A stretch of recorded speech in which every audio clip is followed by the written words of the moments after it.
back to episode number 2 on Honda Spot. Today we're gonna go ahead and be talking to our friend Raul. He's the one that drives the beautiful candy red Integra DA GS. He's been in the Honda scene for a while now. He just recently got back. If you guys checked out Automotive Anatomy, he got an interview right there. So go check out Automotive Anatomy and subscribe to his channel. We gotta support each other. So let's go ahead and go over to his house and see what he says. He knows I'm coming, but he doesn't know why or what are we gonna talk about. I think he detailed his car, and we're not even gonna look at his car. I'm just kidding. We are gonna look at his car, but it's not about the car today. It's about him, personal experiences, sacrifices that he's been through to have it, or the one that he had prior to it. So like, if you guys watched the other video with Aaron, we're gonna be basically asking the same questions. We want the personal experience so everybody sees the everything that we go through. Some people call it wasting money, we call it investments, we call it a hobby, so it's all worth it at the end. But anyways, let's go ahead and check them out.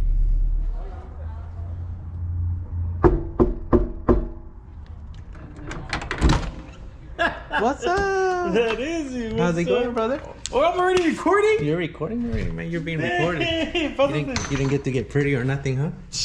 And I was gonna text you too. I was like, hey, let me know when you're here so I can change. And I was like, no miraba nadie. I was like, I didn't see your car, but then right now I just seen it over there. I took an Uber. How's it going, brother? Pretty good. That's good, man.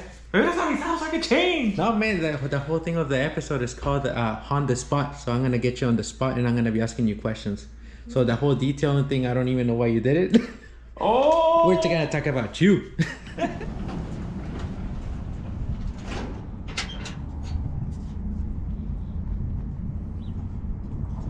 Man, you ruined the shot. Just kidding.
Raul, good afternoon. Good afternoon, brother. Thank you for making some time.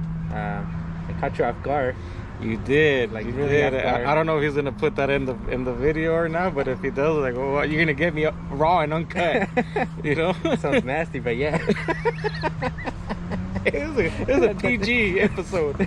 Okay, raw footage. So anyway, yeah. So the episode is called. It's called a Honda Spot. So basically, you're getting put out there on the spot. You have no time to clean your car, which you did. I should have just. Yes, but you said it's mostly about me, and he didn't prepare me on. You didn't prepare me on nothing of what we were gonna talk about. So you thought it was gonna be about the cars, about you, man. Yeah, so. no, yeah. You told me. The only thing he told me was like, oh, I'll explain. You know, I want to do a interview you, and I was assuming my car, right? Because I was gonna want to interview me. And I was like, well, what was it about? And you're like, well, I'll let you know more as the week goes by. But he never told me nothing. I was waiting throughout the week to see, like, what am I going to expect? But, you know, it's all good. Yeah, well, thank you for washing your car, I guess. It's not even about your car today, man. Okay. But we'll get there. So, anyway, the one from episode 2. This is episode 2, guys. Okay, so I wanted to ask you, how did you get into Hondas or cars? Well, Well, as far as cars, I came from like a lowriding background. A couple of my uncles had lowriders. I'm from East LA, in case some of you guys don't know. And the lowrider culture is really popular in East LA up until this day, right? This is where the lowrider culture started back in the 60s and 70s, Whittier Boulevard, the Arch, and so being from East LA, I was seeing it every Sunday, the cruises and coming that, and with my uncles having lowriders as well. So obviously, I kind of was inherited, I guess, that and the car culture. And as far as Hondas though, same thing. And in high school, going to Garfield High School in East LA, you always see the in the early 2000s, because I'm class of 04, so I was in high school. I was in high school from 2000 to 2004, which is where around the time the Fast and the Furious movies came out, and the Honda scene was pretty big, or the import tuner scene, right? So of course you would see Hondas, really nice Hondas on the streets, and that's what kind of gravitated my attention towards Hondas. I like lowriders, and I grew up watching lowriders and seeing my uncles build them, but somehow I got more attracted to the import scene, and that's where the whole Honda scene came out, and I don't know, it's just the simplicity of the old school Hondas is mostly where it drew my attention to. Right. Gotcha. Okay, and then also what I think on Automotive Anatomy, when he interviewed you, with Gus interviewed you, I think you said that you had a DA before, and then you sold it unfinished because you said budget and things like that. I went through all that stuff. I'm pretty sure a lot of you guys have gone through the same thing. Tell us about that one. So that one was a DB. I had a 4-door sedan, and it was actually the first car that I bought with my money, because when I was in high school, my mom bought me an 84 Honda Civic, which was like 4 different colors, right? 4 different colors. The hood actually flew off on the freeway one time. But you know what? It was my first car, and I guess that's where my love for Hondas came too, because that was my first car that my mom bought me for $600. Nice. But that car parecía a rainbow arcoiris, but it never left me stranded nowhere.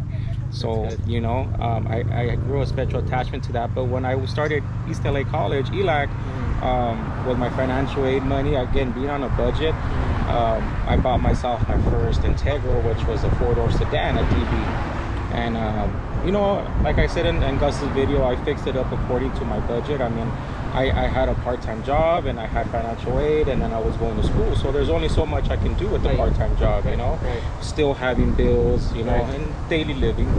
But I managed to paint it that electron blue from the EM1. That's a clean color. Yeah, I always loved that color, so I painted it that color. I had it lowered on eBay coilovers. Back then, estaban the halo projector lights, which now, those were the things back then. Yes, now I look at it and I was like, oh my God, what was I thinking? Because the ones that came for the second gen Integra had like a little nipple on it. For the viewers that know about those halo lights, back then the projector lights that came for the second gen had where the fog light goes in the center. It has like a little bubble, like a little nipple thing, and I think about it now, and I'm like, dude, this is horrible, but that was the thing back then. You learn as you go, right? Yes, right. And I was an 18-year-old college student, and I just wanted to have something nice, and I had it, like I said, dropped on eBay coilovers, and I had GSR Fat Fives. Those I still want. I want them as rollers for my car now. The Fat Five. The Fat Fives. I really like those. But that was my first car. I had it for about a couple of years, probably like 2-3 years, and that car, as much as I loved it, it seemed like it didn't love me as much, because it kept breaking down. It seemed like every paycheck it broke down from something, And that car had a lot of electrical issues, and I just didn't really have the money to keep putting into it. So I decided to sell it and go with something a little bit more reliable at the time, which I ended up getting a Scion TC. Those had just came out. Sorry. Yeah. Well, I mean, I liked it, but yeah, it's a love-hate thing.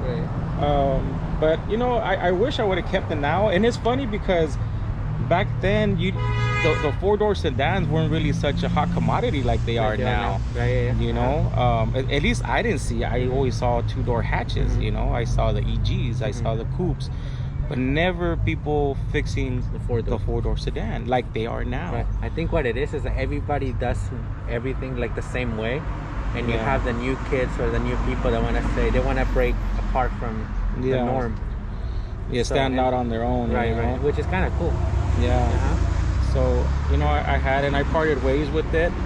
It started, you know what I mean? Like, pretty sure if I had the resources like I have now, which I'm not saying I have, you know, but I mean, I'm in a better situation now, and you know, I'm pretty sure I would have been fixed it and would have kept it. But at that time, like I said, I didn't have the resources to do it, and I needed something more reliable. So I went a different route. But that was the first Integra I had, was a four-door sedan. Gotcha. And then what about now? The one that you have now? Now I have a two-door hatch, a coupe, which I just named Stella Rose. So it has a name. It has a name. So like I said, you know, going back to the whole lowrider culture, and if you see my car, you know, the first thing that people usually see is the paint job, right? Which is for everybody that's asked me, you know, the people that ask me, I tell them, but the first thing they notice is the paint, and it's a candy apple red from House of Colors. And it's usually seen on a lot of lowrider cars, right? The wheels, the other set of wheels I have too, are the working motions. Those are all chrome, and you know, it stands out with the paint. The same thing with these fins. So it's kind of a fusion between the lowrider culture that I'm used to, that I grew up in, to the love I have for Hondas now. And you know what it was is it's I'm glad that it's got such a good reception toward an acceptance towards it, because I was really iffy. And I remember when I met you, I shared this with you, that I was a little skeptical with the color because you don't really see it in Hondas, you know. But I'm glad people have been really welcoming to it, and you know, they show a lot of love towards it, so I'm really glad with that. But I named it Stella Rose because of the color, you know. It's like a kind of like a wine color, and, you know, fancy and sophisticated. I don't know, I just thought it was cool. But what I was telling you was that lowriders, they tend to have a name for their car, right? And going with the whole lowrider theme, I always told my wife, like, you know what, I'm gonna name my car just like they do with the lowriders, you know. For people that know about lowriders, the Gypsy Rose is a really known lowrider. Dress to Kill, for Joe Ray's, there's a lot of cars from the 70s that have these names that go with the cars, and you know, it's just paying a little homage to the lowrider culture. So you're bringing both cultures together. Yeah, like a little fusion of both, you know. And I don't know if I'm doing right or wrong. I just know what I like, and you know what, I like it and I enjoy it. So at the end, I guess that's what matters, right? Right. That's exactly what it is. So it's like I told you guys earlier on the episode 1, and in all the other videos, I always say that you gotta build the car the way you want to. Don't really worry about other people, because you'll never get them. They're never gonna be 100% satisfied. They're always gonna be those people that talk crap about your build. They probably just don't like it for whatever reason, and they still like your car. You know what I mean? So there's no right or wrong. I think you're doing great. As a matter of fact, your car grabbed my attention as I was driving to Ventura. Yeah, I remember that day too. Yeah, and then you were like, "Thanks for my 2-second fame," or something like that.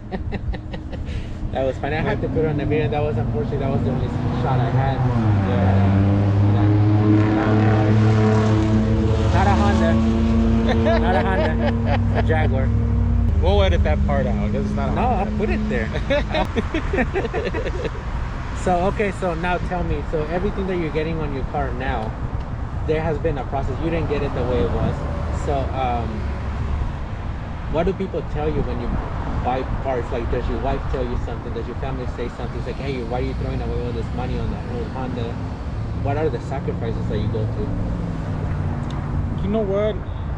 As far as people telling me stuff, I can't. You know what? I can't say that I have. My wife has been really supportive with that, and you know what? And I thank her for that, because, you know, we see it as a hobby, as the love that we have for them. Maybe they see it in a different way, right? In the beginning, when my wife, because obviously my car didn't look like that, She's like, oh, tu cucaracha, you know, which is name in Spanish. In English, it means, oh, you're roach. That was her lowrider name? Yeah, right. Like, la cucaracha. La cucaracha. They say, hey, tu cucaracha, you know, and I was like, man, but me in my head, I knew the vision that I had for her, right?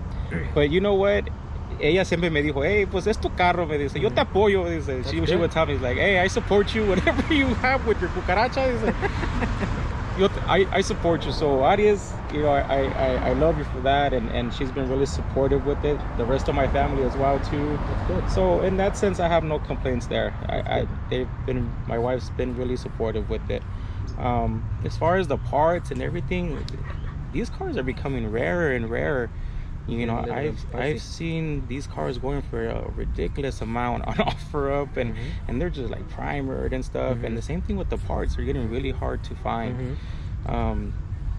So this time around, I want to take my time with it. I don't want to put just anything onto my car, right? I have to like it, of course, not because other people have it or nothing, but you know, something that I like, but I also want to put something that's worth putting on, something good, you know. And my style is more of a OEM plus, where I want to keep it OEM, but you know, with a couple of use things. Of upgrades to it. So it's getting really hard though. So if any of you guys know about some like Mugen side skirts or some really, I'm looking for some side skirts. He's been looking for a while. I've been looking for side skirts for a while, you know, but I want to put some the Mugen ones, or you know, some the OEM optional lip too are real nice too. But I have it. Then we're gonna talk after the video. You go. We'll be talking. We're gonna make a deal. So you know, I just taking my time and enjoying the hunt. You know, I've heard that from other people, and in the beginning I was like, enjoying the hunt. I'm like, dude, I just want to fix my car now. But as I started getting into the scene and everything, I do enjoy, you know, like checking on OfferUp all the time, you know, checking on Instagram on the people I follow that they sell stuff. So it's, you know, I enjoy it. The process is nice. Yes, the journey of you fixing your car with any little thing, minuscule thing that maybe you put on, but you know you put it on, and you're stoked about it, you know, because there's something else that you put on your car. Poco a poco, you get it to the way you want to, you know? Exactly.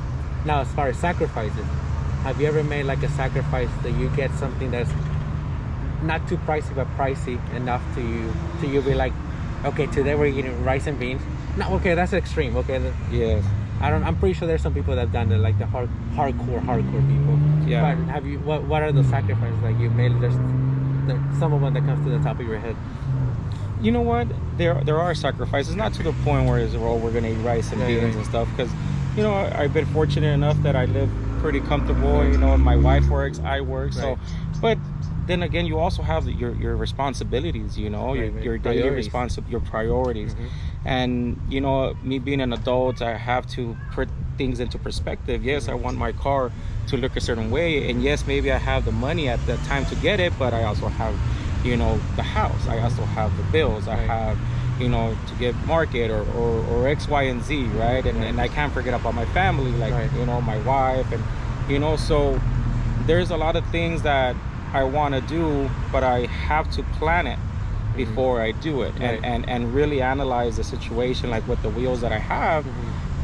I've been having the fins I have now for like close to a year, but first I bought them, then I waited a couple months, then I sent them to get restored.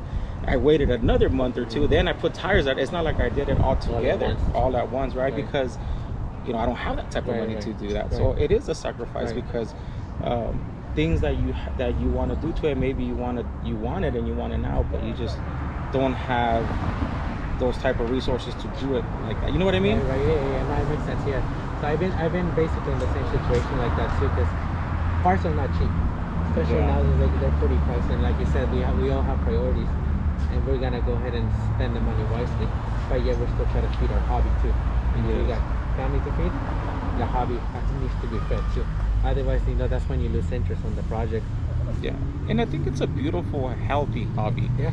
You know, like it's just, before, you know, you spend money on partying, clubbing, and stuff like that, and now it's just, I'm older, and I have my car hobby, which I've always been into cars, but you know, maybe not to the point where I'm at now with it.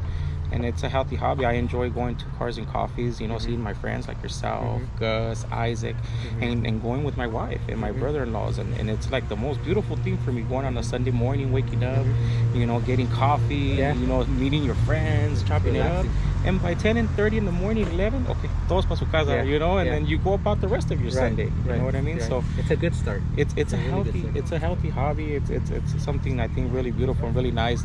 The Honda community has been really welcoming. I've you know, there you always see your people here and there that, you know what I mean, Right. but like you said earlier, you're never gonna please everybody, and not everybody's gonna like your car, and that's Right. okay. Right. You know, that's okay to me. But I can honestly say that mostly everybody I've met in the Honda community since I started, you know, getting into the scene again, because I was out of the scene for a lot of years, has been really welcoming, and you know what, I really appreciate that aspect of it. Right, yeah. And it's like human beings, man, they're weird. Us as human, we're like the most imperfect freaking people or Yeah. living thing. But it is what it is, you know what I mean? Like you said, you know, you met nice people. I'm sure you met some bad people.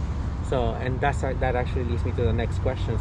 Do you enjoy meeting new people that actually help you out? Like, because the Honda community is big, but yet you can kind of like you can zoom it into one small section, and you make your own little community of people and friends that you know. Yeah. Have you enjoyed that process? You know what, I have. I think I'm a really sociable person. You know, anybody that comes up to me, you know, I'm willing to talk to them, and you know, if they ask me questions about my cars, I'll tell them that, hey, what do you want to know? You know, I'll let you know, and I'm a really sociable person by nature, but you know, of course, there's always people that you tend to have more things in common with, and you gravitate towards them. You know, like I have with you, and when I have with Gus and those who Honda Isaac, and I've met a couple people that we see each other almost on a weekly basis because of car meets and everything, and for one reason or another, we end up parking next to each other, whatever, and we end up building that friendship, you know, and I've honestly enjoyed that, and it's something that I go home and I talk to my wife. I was like, hey man, I met this cool dude, or you know, this seems like really genuine people, you know. So I've liked that. I like that a lot. And I think that's the best part. That's one of the best parts about building your hobby car. You know, it's not so much the car itself. That's why today, thank you for washing your car. But it's about you today, man. So, Well, like I said, I didn't know what to expect, dude. So on the spot. I got you. so yeah, so that's one of the nicest feature that you have, you know, when it comes to building your car, because you get to meet other people that have the same hobbies. They have the same likes about the cars. Some people like the DA, some people like EFs. But I think personally, just like you said, I personally like the community, the people that you get to meet. And you get to inspire a lot of people too. You know, never I thought in a million years that by me building a Honda, you know, you get to inspire people. And I find that amazing how you build a platform with like something like a Honda. You know, I've had a lot of people come up to me like, hey bro, I've just seen your video on Automotive Anatomy, or you know, I seen you at the meet, and you know, your car is amazing, yada yada yada, right? But then they're like, hey bro, you know, now you're making me want to get a DA, or you're making me want to fix mine, you know, or to get back into the scene, right? And, oh, how did you go about doing this? And I'll gladly tell them, you know, but it's just like, it's crazy and it's humbling to know that you inspire other people, you know, and that's something that's part of the beautifulness for me, if that's a word. It is now. You know, of the fact that you have that platform to inspire other people to want something like what you have. Right. You know what I mean? And it's really cool and humbling at the same time. Oh, yes, and hopefully one day maybe, you know, we can touch some kids that are going the wrong way. Maybe they can somehow push them into, you know, getting their own cars. Something healthier, like fixing a car, you know. So, and the inspiring thing kind of leads me to the next question. See? It was not planned. It was not planned. This is not planned at all, because I'm on the spot too. This is coming up freestyle right here. So, do you feel comfortable driving your car to places back in when we were in school, so you said '04, I graduated '04 too. Mm-hmm. There was a lot of thieves. People will Yes. follow you from the meets to your house. I had to drive in corners, like in circles sometimes. Yes. So knowing that fact, I mean, I don't know if it's still hot, like the Hondas are hot right now. But do you still feel comfortable driving your car, leaving it parked somewhere? You know what? I wish I can do that, but I can't. Because we came from that time era. That I've known people that have those Honda Master keys. I guess Hondas are so easy to break into. You know, Yeah, screwdriver. at least the older school Hondas. You know, I don't know about the new ones now, but because you know you were in the scene and you saw how easy it was. I never did it. You know, but but you know, like. I don't feel comfortable. So my car it's actually a garage queen. You know, I enjoy driving around the weekends and to meet and greets, but you know, I have, you know, my trucks and my work car that I daily. But I wish I could. I wish I could, you know, go to a drive-in or go have dinner with my wife and take my car on a stroll. But I just don't feel comfortable with it. You know, you wish you could enjoy your significant other, your significant human being, and then your car. You know, your because that's like your pride right there. Yeah, you know, of course you want to show it off, you know, but it's I don't feel comfortable with them. And like I was telling you earlier, you know, after the meet and greets, we go have breakfast and everything, but I won't eat somewhere where I can't see my car. You know, you have to see it, you know, where you're eating, because it's just, you're afraid you're gonna come out and it's not gonna be no more. You know, yeah, or like, your wheels are not gonna be there. Like right now, the cars are behind me. Yeah, I'm trusting this guy that he's keeping an eye on both of them, because I can't see, and I don't want to keep turning around. So, but that again, that's one of the sacrifices that we spend so much money. Not a lot, but we spend significant amount of money on our cars. It doesn't matter if you spend $10, $100, or $10,000, whatever. The fact is that you're spending all this money, and yet you still can't fully enjoy it. So that's like a sacrifice, because I guess we're adults now. We see it as kind of like a waste of money, or like we're spending too much money on the car, knowing that we cannot drive it every day. Like we wish we could. And it's hard-earned money, you know. Like it's not like it's the cost of living nowadays is really outrageous, you know. And then there's just your priorities in your everyday life, the little things that you put on your car, especially if you try to put, you know, nicer things on them, you know, so another person can come and just steal them from you, you know, like, dude, all your hard work money, you know, like I work in construction, you know, so I'm breaking my back just to be able to, you know, put a couple of things on my car. But I do nails. Just kidding. Many pennies. Manicure. So yeah, but so the sacrifice is a lot bigger than, you know, than people think. So like I said, Honda is not an expensive car. But it's just the time and sacrifice and hours that we put into cars to work on. It's just there's more to, even there's way more than what he's telling me, like his personal life. There's more to it, you know, to his story. But again, this episode is made for all the non-Honda people, or the people that are wanting to get into Hondas. That there is sacrifices that, you know, we go through. We do spend some amount of money, but it is possible to get it done. You just gotta stay focused, have like a vision for your car, and just don't give up. Just keep moving forward and just get it done slowly or little by little. Yeah, right. And have good people around you, you know. I've been fortunate enough that I'm not really mechanically inclined, and I'm gonna tell you this on video, you know. So I've been fortunate enough that I have my brother-in-laws, Leo and Max, my friend Andrew, one of my close homies, and you know, and people like yourself and other friends that I met that are willing to help, right, and willing to give you advice. Like I've asked you plenty of times, hey, what do you think about this, or what do you think about this, and it's been like one or two times that, you know, based on what you told me, I'm like, you know what, you're right, you know, maybe I should hold off, or you know what I mean, like is having good people around you. And it goes back to the people you meet and the people you keep close to you, you know what I mean. So you know, a big shout out to those people, like I said, my brother-in-laws and my friend Andrew, and you guys, you know, that you guys are here with me, you know, with this journey that is a car, you know? Right. But it's always about the person. At the end of the day, it's always about the person, you know. So maybe one day when this whole coronavirus thing goes away, we can all have like a nice barbecue, you know, maybe here. Oh, why did you bring me here to this part? Oh, so this park has like a little bit of a sentimental value. This is actually where we had our wedding pictures with my wife. So we got married 5 years ago, going on 6 years this year. So Congratulations. thank you. So this is actually the kiosk where we had our wedding pictures. We got married probably like 5-10 minutes from here. Gotcha. So we came over here to take our wedding picture. So when you asked me again, this is out of the blue, because I didn't know what to expect. I didn't want to have it in my garage. So I was like, you know what? I told my wife I was thinking about going to that place, Monterey Park. I was telling my wife, I was like, well, why don't you go to that park? It's nice, and the kiosk, and you know, and since the interview is gonna be about you, a little about you, you know, tell them what it means to you. So this is actually it holds a little place in my heart because this is where I had my wedding pictures. Right. You'll never forget this place. Well, that's cool, man. And the beautiful city of Montebello, Yes, it's nice and quiet. We just happened to park right next to the main street. main street, so I hope you guys can hear it. I'll be able to put the volume up, but hopefully we can't hear so many cars. Well, cool, man. Thank you so much for bringing me here and sharing part of your life memories here.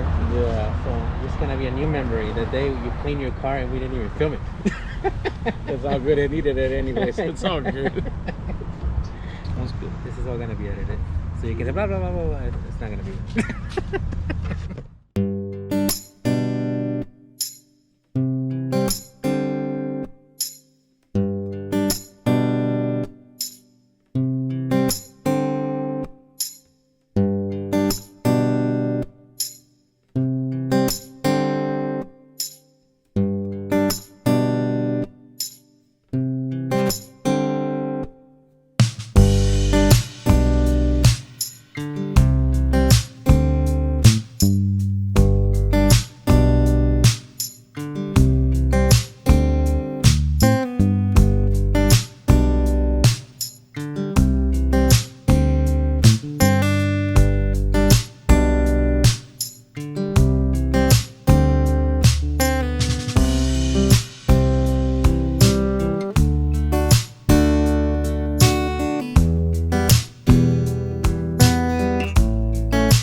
right, guys, I'm gonna go ahead and wrap up this video right now.